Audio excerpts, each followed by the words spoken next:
দেখো ক্লাস 8-এর 3-এর দাগের প্রশ্ন, এটা পেজ নম্বর হচ্ছে 142। কোষে দেখি 15 নম্বর যে চ্যাপ্টার আছে।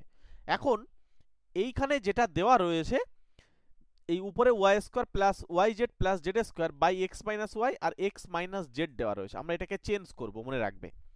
আচ্ছা, এখানে হচ্ছে Z square plus X Z plus X square, আর এখানে রয়েছে ওয়াই মাইনাস জেড, আর এখানে দেখো ওয়াই মাইনাস এক্স। এটাকে আমি চেঞ্জ করে এক্স মাইনাস ওয়াই লিখবো, এটা মনে রাখতে হবে। X square plus x Y plus Y square, এখানে দেখো জেড মাইনাস এক্স, আর এটা হচ্ছে জেড মাইনাস ওয়াই রয়েছে। আমি এই জেড মাইনাস ওয়াইটাকে চেঞ্জ করে লিখবো ওয়াই মাইনাস জেড। তাহলে এমনি এমনি তো চেঞ্জ হবে না, তাহলে একটা করে মাইনাস কমন নিতে হবে। তাই জন্য প্রত্যেকের থেকে একটা করে মাইনাস কমন নিচ্ছি। এই যে একটা বাইরে মাইনাস কমন নেওয়ার মানে হচ্ছে এইটাকে পরিবর্তন করা যাবে, আগে জেড চলে আসবে পরে এক্স হবে। ক্লিয়ার? তাহলে এখানে একটা মাইনাস কমন নিলাম, এর মানে হচ্ছে কি এইটাকে চেঞ্জ করে আমি লিখবো এক্স মাইনাস ওয়াই, কারণ এখানে মাইনাস কমন নিলে এক্সটা আগে চলে আসবে। এইখানেও মাইনাস নিলাম, তাহলে আমাদের কি পরিবর্তন হবে, এইটাকে পরিবর্তন করা যাবে ওয়াই মাইনাস জেড। মনে রাখবে, যখন একটা মাইনাস তুমি কমন নিচ্ছ তখন তুমি দুবার কিন্তু চেঞ্জ করতে পারবে না, একবারই চেঞ্জ করতে পারবে। মানে একটা এরকম ব্র্যাকেটের মধ্যে তুমি ওই মাইনাসটাকে গুণ করতে পারবে বা কমন নিতে পারবে। যখন দু জায়গা থেকে কমন নিতে হয় তখন কিন্তু আবার মাইনাস মাইনাসে প্লাস হয়ে যায়। এবার আমরা থার্ড ব্র্যাকেট দিয়ে টোটাল মাইনাসটাকে বাইরে নিয়ে নেবো, এই তিনটে মাইনাস একটা মাইনাস বাইরে লিখবো, বাকিগুলো সব প্লাস হয়ে যাবে। তুমি আবার যদি মনে করো গুণ করবে, ব্র্যাকেট মানে তো অ্যাকচুয়ালি গুণ, তাহলে এই ব্র্যাকেট তুলে দিলে থাকবে আবার এখানে প্লাসে মাইনাসে মাইনাস হয়ে যাচ্ছে। এইবার হচ্ছে আমাদের মজার বিষয় হচ্ছে, আমরা যদি নিচেরটা লসও করি তাহলে এখানে এক্স মাইনাস ওয়াই একটা পাবো, আবার এখানে একটা পাবো, তাহলে একটা লিখতে পারবো কমন। আবার দেখো ওয়াই মাইনাস জেড এখানে একটা এখানে একটা, তাহলে একটা লিখতে পারবো, জেড মাইনাস এক্স এখানে একটা এখানে একটা। তাহলে এবার আমরা সবাইকে নিচে লসগু করে লিখছি X minus Y Y minus Z Z minus x.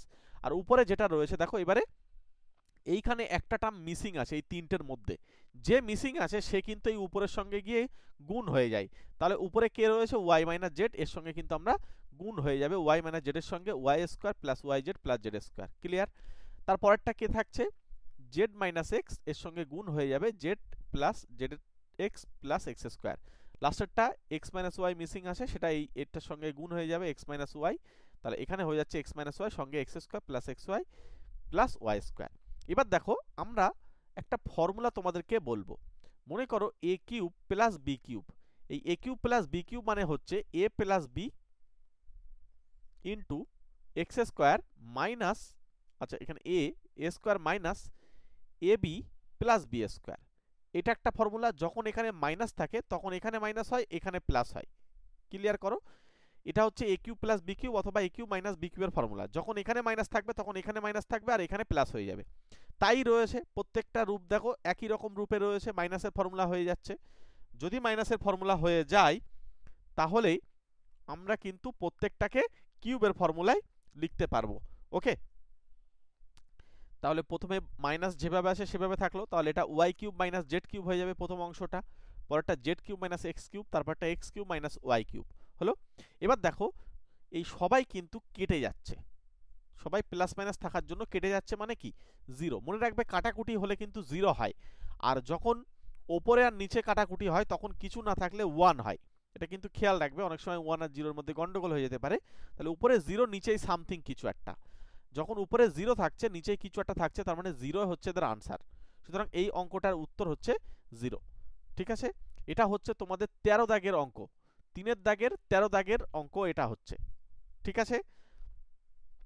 পরপর চ্যাপ্টার ধরে ধরে ক্লাস পাওয়ার জন্য সাবস্ক্রাইব করে রাখো, এবং পেজ নম্বর ধরে ধরে দাগ নম্বর ধরে ধরে কিন্তু আমরা অঙ্ক করাচ্ছি। তোমরা চ্যানেলটার সঙ্গে জুড়ে যাও, সাবস্ক্রাইব করে রেখে দাও এবং একটা ছোট্ট লাইক করে রেখে দাও। তোমরা আমাকে কমেন্ট বক্সে গিয়ে কমেন্ট করো, প্রত্যেকে কমেন্ট করো যে তোমাদের কোন অঙ্কটা প্রবলেম হচ্ছে, কোন অঙ্কটা তোমাদের বুঝতে অসুবিধা হচ্ছে, তার পেজ নম্বর দাগ নম্বর ধরে আমাকে কমেন্ট বক্সে কমেন্ট করে দাও। সে ক্লাস 8 থেকে 10 পর্যন্ত যে কোনো ক্লাস হতে পারে, এই 12 পর্যন্ত যে কোনো ক্লাস হতে পারে। তোমরা 8 থেকে 12 পর্যন্ত যে কোনো ক্লাসের অঙ্ক আমরা তোমাদেরকে সমাধান করিয়ে দেবো। ঠিক আছে?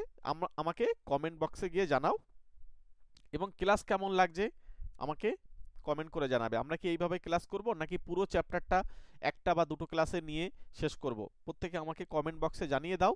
আমরা সেই মতো তোমাদের মতন আমরা ক্লাস দিতে থাকবো। ওকে, প্রত্যেককে থ্যাংক ইউ। দেখা হচ্ছে তোমাদের সঙ্গে আবার পরের ক্লাসে। All the best.